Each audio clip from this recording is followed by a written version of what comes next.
Hello friends, स्वागत है आपका मेरे यूट्यूब चैनल में। आज हम लोग पढ़ने वाले हैं कक्षा 5वीं विषय हिंदी से पाठ 23 गुरु और चेला। तो सबसे पहले हम पूरा पाठ समझेंगे, इसके बाद इसके सारे प्रश्न उत्तर आपको इसी वीडियो में बताने वाले हैं। तो चलिए पढ़ना शुरू करते हैं, वीडियो शुरू करते हैं। चैनल को सब्सक्राइब कीजिएगा, अपने दोस्तों को शेयर कीजिएगा। वीडियो को आपको अंत तक देखते रहना ताकि सारी चीज़ें बहुत अच्छे से क्लियर हो सके। ये जो पाठ है गुरु और चेला, ये जो है कहानी है और इसको जो है कविता के रूप में यहाँ पर दिया गया है। तो इसको हम पढ़ेंगे और एक एक करके समझते जाएंगे। तो चलिए पढ़ते हैं। गुरु एक थे और एक था चेला, चले घूमने पास में था ना ठेला। चले चलते चलते मिली एक नगरी, चमचमाती थी सड़कें चमचमाती थी डगरी। तो यहाँ पर क्या बताया जा रहा थी, एक गुरु थे और उसका एक जो है चेला था।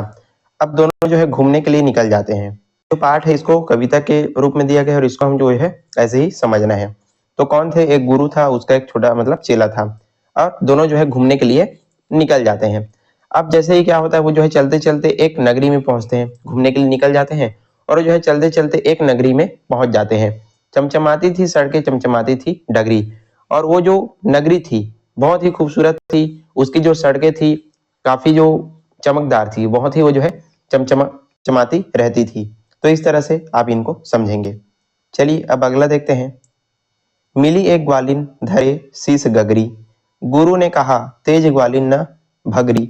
बता कौन नगरी बता कौन राजा, कि जिसके सुयस का यहाँ बजता बाजा। अब क्या होता है, गुरु और चेला दोनों जो है एक नगरी में पहुंच जाते हैं। वहां की जो सड़कें थी, जो डगरी थी, बहुत ही खूबसूरत थी, चमकदार थी। अब क्या होता है, जैसे ही वो लोग उस नगरी में पहुंचते हैं तो उनको एक ग्वालिन दिखती है और वो जो है अपने सिर पर एक गगरी जो मटका है वो पकड़ी रहती है। अब गुरु क्या बोलता है, गुरु ने कहा तेज ग्वालिन न भगरी। गुरु जो है पूछता है कि बता ये जो नगरी है वो कौन सी है और इसका जो राजा है वो कौन है। गुरु जो है उस ग्वालिन से यहाँ पर पूछता है कि जो नगरी है तो यहाँ का राजा कौन है और ये नगरी है उसका क्या नाम है, ऐसा करके, कि जिसके सुयस का यहाँ बजता बाजा। और ऐसा कौन सा राजा है जिसके सुयस का यहाँ पर जो बाजा है वो बज रहा है, मतलब यहाँ के जो राजा है वो कौन है करके। उसके बाद क्या होता है, कहा बढ़ के ग्वालिन ने मेरे महाराज पंडित, पधारे भले हो यहाँ आज पंडित। यह अंधेर नगरी है अनबुझ राजा, टके सर भाजी टके सर खाजा। अब ग्वालिन जो है गुरु को बताती है कि कहाँ बढ़ के ग्वालिन ने महाराज पंडित। अब जो ग्वालिन है वो आगे चल करके आगे आकर के बताती है कि आप यहाँ पर पधारे हो, बहुत ही सौभाग्य की बात है पंडित महाराज, ऐसा करके, गुरु जी ऐसा करके। यह अंधेर नगरी अनबुझ राजा, तो ये जो नगरी है वो कैसी नगरी है, अंधेर नगरी है और यहाँ का जो राजा है वो अनबुझ है, मूर्ख है। टके सर भाजी टके सर खाजा। टका किसको कहते हैं, जैसे हमारे तरफ क्या होता है रुपया होता है, तो वैसे ही एक प्रकार का यहाँ पर है पुराने जमाने का सिक्का, इसको टका यहाँ पर दिया गया है। तो यहाँ पर सारा जो चीज है एक ही कीमत पर मिलता है, ऐसा करके वो जो ग्वालिन है वो बताती है यह अंधेर नगरी है और यहाँ का जो राजा है वो अनबुझ है, ऐसा करके, मूर्ख टाइप का। फिर है, गुरु ने कहा जान देना नहीं है मुसीबत मुझे मोल लेना नहीं है, न जाने की अंधेर हो कौन क्षण में, यहाँ ठीक रहना समझता ना मन में। अब जैसे ही उनको पता चलता है कि ये जो नगरी है बड़ा ही विचित्र है, ऐसा करके, तो गुरु जो है कहता है कि गुरु ने कहा जान देना नहीं है, मेरे को अपना जो जान है वो इस नगरी में नहीं देना है। बड़ा ही ये जो नगरी है विचित्र है, मुसीबत मुझे मोल लेना ही है, मुझको किसी प्रकार का कोई मुसीबत नहीं चाहिए। न जाने की अंधेर हो जाए कौन क्षण में, और किस क्षण हमारे ऊपर मुसीबत जो है आ जाए पता ही नहीं है। तो यहाँ ठीक रहना समझता ना मन में, और हमको जो है यहाँ ठीक रहना अच्छा नहीं है हमारे लिए, ऐसा करके। तो गुरु जो है अपने शिष्य से बात करता है कि जो नगरी है बड़ा ही विचित्र है और हमको यहाँ पर मुसीबत मोल नहीं लेना है। कब हमारे सर पर मुसीबत आ जाए तो हमको यहाँ पर रहना अच्छा नहीं है, हम यहाँ से निकल जाएंगे, ऐसा करके गुरु जो है अपने शिष्य से कहता है। गुरु ने कहा किंतु चेला न माना, गुरु को विवश हो पड़ा लौट जाना। गुरु जी गए रह गया किंतु चेला, यही सोचता हूँगा मोटा अकेला। अब गुरु जी कहते हैं कि हमको यहाँ से जाना है, ऐसा करके, तो गुरु जी का जो चेला रहता है उसके साथ जो आया हुआ जो चेला है वो नहीं मानता। इसको जो है ध्यान से समझते जाइए, काफी जो है बहुत अच्छा मजा इस पाठ में आपको पढ़ करके आने वाला है। अब क्या होता है, गुरु जी बोलते हैं कि हमको यहाँ से चले जाना चाहिए, ऐसा करके, लेकिन उसका जो चेला रहता है वो नहीं मानता और गुरु जी को विवश होकर के जाना पड़ता है। चेला जो है इसी नगरी में रुक जाता है, अंधेर नगरी में, और गुरु जी जो है चले जाते हैं। गुरु जी गए रह गए किंतु चेला, गुरु जी जो है चले जाते हैं लेकिन उसका जो चेला है इसी अंधेर नगरी में जो है रह जाता है। यही सोचता हूँगा मोटा अकेला। अब चेला रहता है वो क्या करता है कि यहाँ पर जो है सारी चीजें बहुत ही सस्ती है, तो मैं खा खा के बहुत अच्छा मोटा तगड़ा हो जाऊंगा, ऐसा करके वो जो है इस नगरी में रुक जाता है और उसका जो गुरुजी है वो चला जाता है। अब क्या होता है, चला हाट को देखने आज चेला, तो देखा वहां पर अजब रेल पेला, टके सर हल्दी टके सर जीरा, टके सर ककड़ी टके सर खीरा। सबसे पहले यहाँ पर शेर समझिए, शेर क्या है, जैसे हमारी तरफ किलो वगैरह होता है, तो एक मापने के यहाँ पर यहाँ पर है शेर। अब क्या होता है, जो चेला रहता है वो बाजार घूमने के लिए जाता है, चला हाट को देखने आज चेला, चेला जो है हाट मतलब जो बाजार है उसको देखने के लिए जाता है। वहां जाकर के उसको जो है जो बाजार है बड़ा ही विचित्र दिखाई पड़ता है, बहुत ही विचित्र था। टके सेर हल्दी टके सेर जीरा, टके सेर ककड़ी टके सेर खीरा, सारी चीजें जो है बहुत ही कम कीमत पर उनको जो है मिल जाता था उस नगरी में, चाहे सस्ती चीज हो चाहे महंगी चीज हो, सब चीजों की जो कीमत है बिल्कुल जो है एकदम समान था। तो चेला को ये जो बाजार है बड़ा ही विचित्र लगता है। अब क्या होता है, टके सेर मिलती थी रबड़ी रबड़ी मलाई, बहुत रोज उसने मलाई उड़ाई, सुनो और आगे का फिर हाल ताजा, फिर थी अंधेर नगरी था अनबुझ राजा। जो चेला रहता है वो क्या करता है, बहुत ज्यादा वो जो है रबड़ी मलाई वो जो है खाता है, और बहुत बहुत ज्यादा सस्ता मिल रहा था तो खूब वो जो है रबड़ी मलाई खा खा के एकदम मोटा हो जाता है। सुनो और आगे का फिर हाल ताजा, थी अंधेर नगरी और अनबुझ राजा। तो नगरी कैसी थी, अंधेर नगरी थी, और वहां का जो राजा था बड़ा ही अनबुझ था, मूर्ख टाइप था। अब क्या होता है, बरसता था पानी चमकती थी बिजली, थी बरसात आई दमकती थी बिजली, गरजते थे बादल धमकती थी बिजली, थी बरसात गहरी धमकती थी बिजली। अब बारिश का मौसम था तो बारिश आता था, बिजली भी चमकती थी, और बहुत ज्यादा जो है बादल भी गरजते थे, और अचानक से तेज तेज तरीके से जो बिजली है वो भी यहाँ पर चमकती थी। अब बहुत ज्यादा यहाँ पर बारिश होता है अंधेर नगरी में। अब क्या होता है, गिरी राज्य की एक दीवार भारी, जहां राजा पहुंचे तुरंत ले सवारी, झपट संतरी को डपट कर बुलाया, गिरी क्यों यह दीवार किसने गिराया। अब जैसे ही बारिश होता है तो राज्य की जो एक दीवार है, ऊंची जो दीवार है वो गिर जाती है।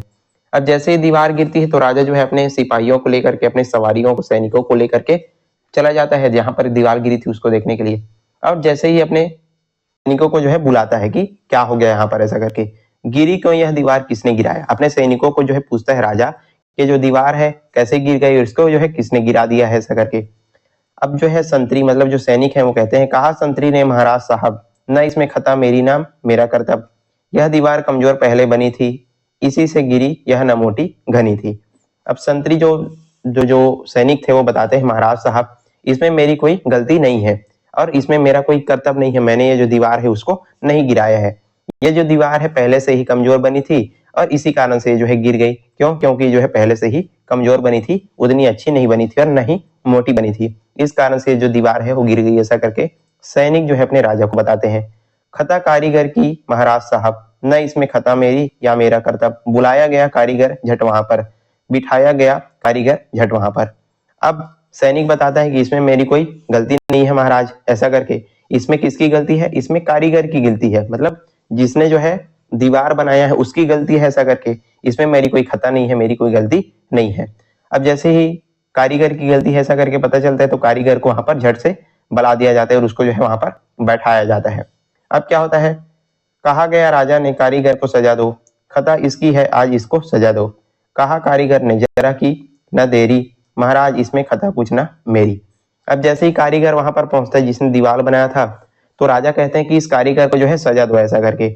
और इसी कारण से इस कारीगर ने अच्छे से दीवार को नहीं बनाया है, इसी कारण से ये जो दीवार है वो गिर गया है, ऐसा करके। इसको सजा दो, ऐसा करके कारीगर को सजा सुना दिया जाता है। तब कारीगर को जो है बोलता है कि इसमें महाराज जी इसमें मेरी कोई गलती नहीं है, इसमें मेरी कोई गलती नहीं है, दीवार को मैंने अच्छे से बनाया है और दीवार गिर गया है, इसमें मेरी कोई गलती नहीं है।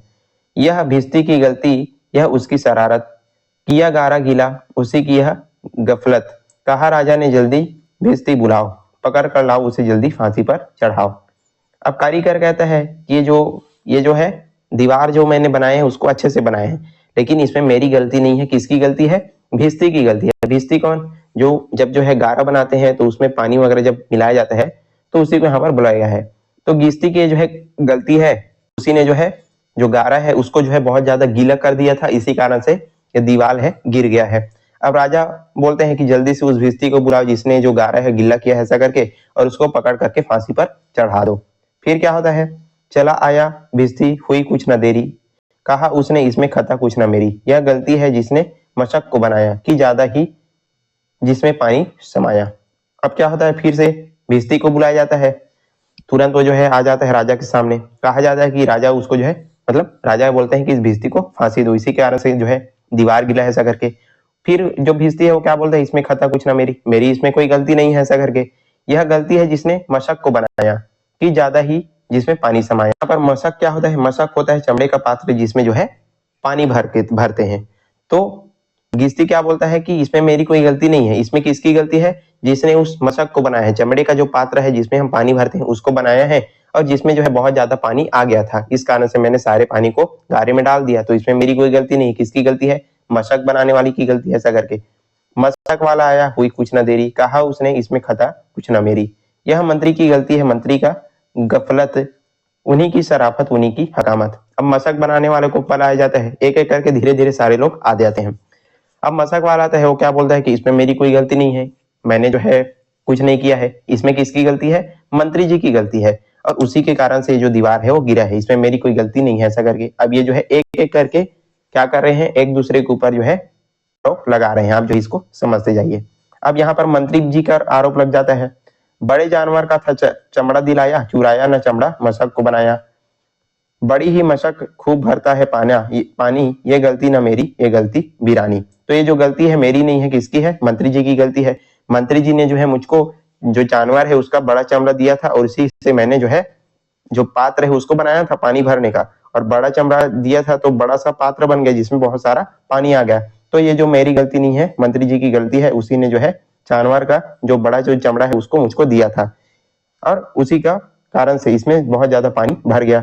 ये मेरी नहीं है गलती, ये जो है मंत्री जी की गलती है ऐसा करके जो मशक बनाने वाला है बोलता है मंत्री की गलती तो मंत्री को लाओ, हुआ हुक्म मंत्री को फांसी पर चढ़ाओ। चले मंत्री को लेके जल्लाद फौरन, चढ़ने को फांसी उसी दम उसी क्षण। अब राजा को पता चल जाता है कि किसकी गलती है, मंत्री जी की गलती है। तो राजा जो है आदेश देते हैं कि मंत्री को जो है फांसी पर चढ़ा दो ऐसा करके, तुरंत जो है राजा आदेश देते हैं।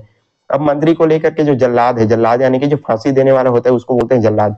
जल्लाद जो है उसे फांसी देने के लिए ले जाते हैं, तुरंत उसी क्षण मंत्री को फांसी पर चढ़ाया जाता है। अब क्या होता है, मगर मंत्री था इतना दुबला दिखता कि गर्दन में फांसी का फंदा था आता। कहा राजा ने जिसकी मोटी हो गर्दन पकड़कर उसे फांसी पर चढ़ा दो तुम इसी क्षण।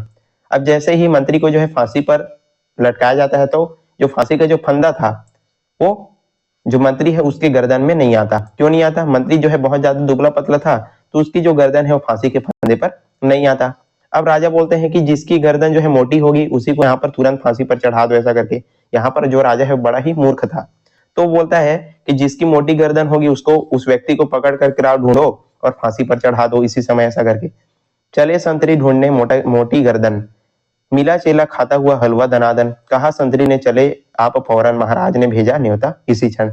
अब सैनिक जो है राजा की आज्ञा पाकर के मोटे गर्दन वाले आदमी को ढूंढने के लिए निकल जाते हैं। अब चेला मिल जाता है उसी समय, जो गुरु और चेला जो साथ में आए थे। तो चेला क्या कर रहा था, बहुत ज्यादा खा खा करके एकदम मोटा हो गया था, हलवा पूड़ी खा करके। अब संतरी कहते हैं, सैनिक कहते हैं कि चलिए आपको जो है राजा जी ने बुलाया है, तुरंत इसी क्षण आपको न्योता दिया है ऐसा करके। किसको कहते हैं, चेला को। बहुत मन में खुश हुआ चेला आज चेला, कहा आज न्योता छपूंगा अकेला। मगर आके पहुंचा तो देखा झमेला, वहां तो जुड़ा था अजब का मेला। अब ये जो है चेला खुशी खुशी जाने लगता है और सोचने लगता है कि आप आज जो है राजा साहब के यहाँ पर जमकर मैं दावत खाऊंगा, खूब बढ़िया बढ़िया चीजें खाऊंगा ऐसा करके अकेले। लेकिन जैसे ही वहां पर पहुंचता है तो उसको जो है पता चलता है कि इसको तो फांसी देने के लिए बुलाया गया है चेला को ऐसा करके। अब क्या होता है, फिर से यह मोटी है गर्दन इसे तुम बढ़ाओ। कहा राजा ने इसको फांसी पर चढ़ाओ। कहा चेले ने कुछ खता तो बताओ। कहा राजा ने चुप न बकबक मचाओ। अब जैसे ही उसको जो है ले जाया जाता है चेले को, तो बताया जाता है कि महाराज जी इसका जो गर्दन है वो मोटा है और इसी को हम फांसी पर चढ़ाएंगे ऐसा करके। तो चेला पूछता है कि मुझको जो है क्यों चढ़ाया जा रहा है बिना मतलब का फांसी में, मेरी क्या गलती हुई है बताओ ऐसा करके। तो राजा क्या बोलता है, चुप बकबक मत करो, तुम जो है चुपचाप फांसी पर चढ़ो ऐसा करके। तो ये जो है इस प्रकार से यहाँ पर गलत हो रहा था। मगर था ना बुद्धू था चलाक चेला, मचाया बड़ा ही वहीं पर झमेला। कहा पहले गुरु जी के दर्शन कराओ, बाद में मुझे फांसी पर चढ़ाओ। अब ये चेला है वो समझ जाता है कि मेरे साथ गलत कर रहे हैं ये लोग, बिना मतलब को मुझको फांसी में चढ़ा रहे हैं। अब क्या होता है, ये जो चेला था बहुत ही चालाक था, वो जो है यहाँ पर बहुत ज्यादा हड़कंप मचाते थे एकदम। पहले क्या बोलता है, पहले मेरे को जो है मेरे गुरुजी के दर्शन कराओ, उसके बाद मेरे को फांसी पर चढ़ा देना। सबसे पहले मैं अपने गुरुजी के दर्शन करूंगा। चेला यहाँ पर क्या कहता है, मेरे को अपने गुरुजी के दर्शन कराओ, उसके बाद मुझको फांसी पर चढ़ा देना, इस तरह से। अब क्या होता है, गुरुजी बुलाए गए झट वहां पर, कि रोता था चेला खड़ा था आज जहां पर। गुरुजी ने चेले को आकर बुलाया, तुरंत कान में कुछ मंत्र गुनगुनाया। अब गुरुजी को तुरंत बुलाया जाता है, पकड़ करके उसको लाया जाता है। अब चेला जो है देखता है अपने गुरुजी को, तो जो है रोने लग जाता है। क्यों रोता है, क्योंकि उसको जो है फांसी हो रहा था, इस कारण से। अब गुरुजी जो है चेले के पास जाकर के उसके कान में कुछ बोलते हैं, कुछ मंत्र गुनगुनाते हैं। क्या होता है, उसको कुछ बताते हैं।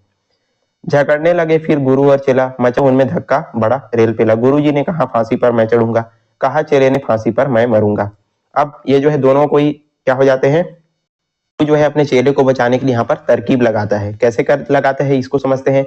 अब जैसे ही उसके कान में कुछ बोलता है, तो दोनों जो है गुरु और चेला आपस में झगड़ने लगते हैं। क्यों झगड़ते हैं, गुरु कहता है कि मैं फांसी पर चढ़ूंगा, लेकिन चेला कहता है कि मैं फांसी पर चढ़ूंगा। तो इस तरह से गुरु और चेला आपस में झगड़ने लगते हैं।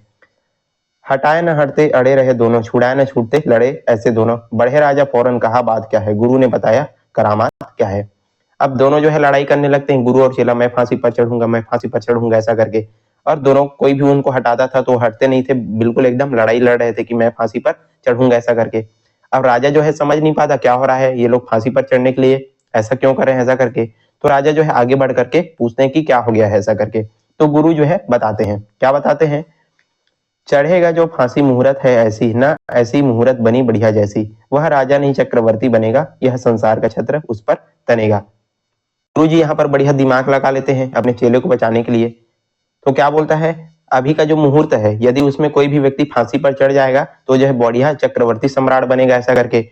और ये संसार का छत्र उस पर तनेगा, वो जो है पूरे संसार का चक्रवर्ती सम्राट बनेगा जो इस वक्त फांसी पर चढ़ेगा। ऐसा मुहूर्त बना है, यदि कोई व्यक्ति इस पर फांसी पर चढ़ जाएगा तो जो है चक्रवर्ती सम्राट बनेगा, ऐसा करके गुरु जी अपने चेले को बचाने के लिए राजा जी से ऐसा ही बोलते हैं। कहा राजा ने बात सच गर यही, गुरु का कथन झूठ होता है नहीं। कहा राजा ने फांसी पर मैं चढ़ूंगा, इसी दम फांसी पर मैं ही टंगूंगा। अब यहाँ पर गुरु बढ़िया दिमाग लगा लेता है अपने चेले को बचाने के लिए, और क्या बोलता है कि यदि जो इस वक्त फांसी पर चढ़ जाएगा, ऐसा मुहूर्त बना हुआ है, जो इस वक्त फांसी पर चढ़ेगा वो बहुत बड़ा चक्रवर्ती सम्राट बनेगा, ऐसा करके। तो अब राजा जो है एकदम सोच में पड़ जाते हैं, और क्या बोलते हैं कि मैं ही, राजा ने कहा मैं फांसी पर चढ़ूंगा, इसी दम फांसी पर मैं ही टंगूंगा। राजा क्या बोलता है कि मुझको जो है चक्रवर्ती सम्राट बनना है, तो मैं ही फांसी पर चढ़ूंगा, ऐसा करके जो है फांसी पर चढ़ जाता है। चढ़ा फांसी राजा बजा खूब बाजा, प्रजा खुश हुई जब मरा मूर्ख राजा। बजा घर घर खूब बधाई का बाजा, थी अंधेर नगरी था अनबुझ राजा। अब ऐसा बोलते ही जो राजा है वो फांसी पर चढ़ जाता है, और उसके बाद जो है सारी जो प्रजा है वो खुश हो जाती है। क्यों खुश हो जाती है, क्योंकि जो राजा था उनका वो बड़ा ही क्या था, मूर्ख था, उसको जो है शासन करना नहीं आता था, और बिना मतलब के वो जो है बेतुके आदेशों से अपने प्रजा को परेशान करता था। तो जैसे ही राजा फांसी पर चढ़ता है तो सारे जो प्रजा है वो खुश हो जाती है, घर घर जो है बढ़िया बाजा वगैरह बजाया जाता है, सारी जो प्रजा है वो खुश हो जाती है। और इस प्रकार से जो अंधेर नगरी थी और वहां का जो राजा है वो अनबुझ था, बड़ा ही मूर्ख जैसा था।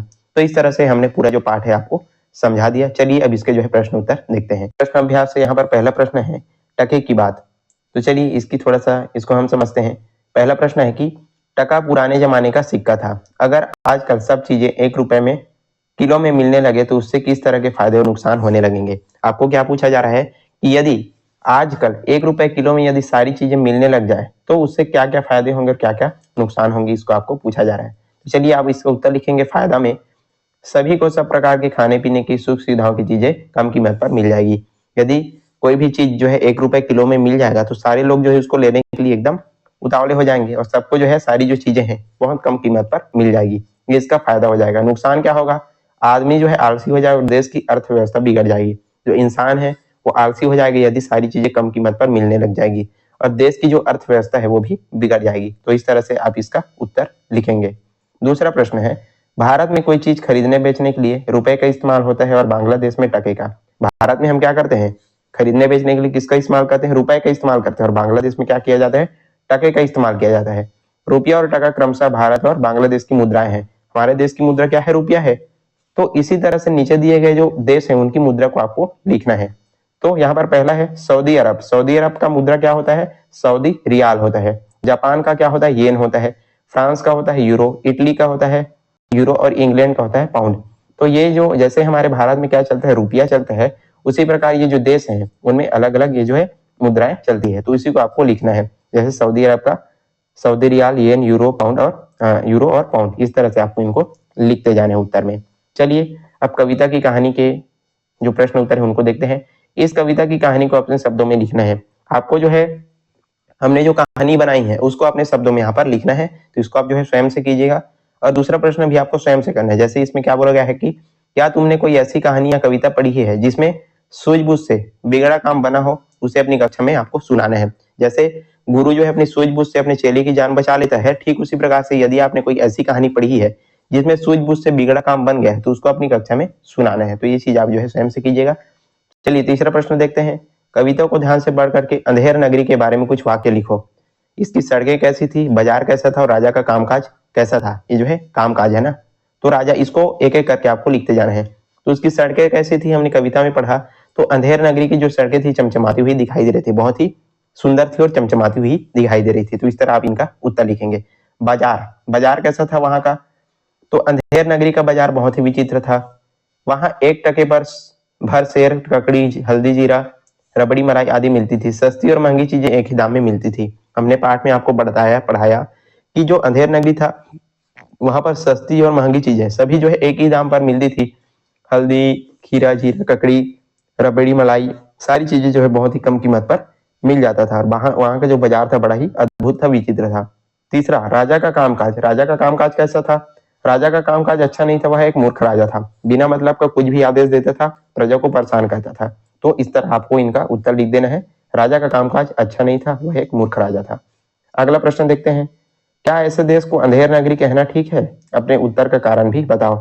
जो पाठ हमने पढ़ा उसमें अंधेर नगरी कहा गया है, तो क्या ऐसी नगरी को जो है, ऐसे देश को जो है अंधेर नगरी कहना सही होगा क्या? कारण बता करके आपको उत्तर देना है। तो इसका उत्तर आप लिख सकते हैं।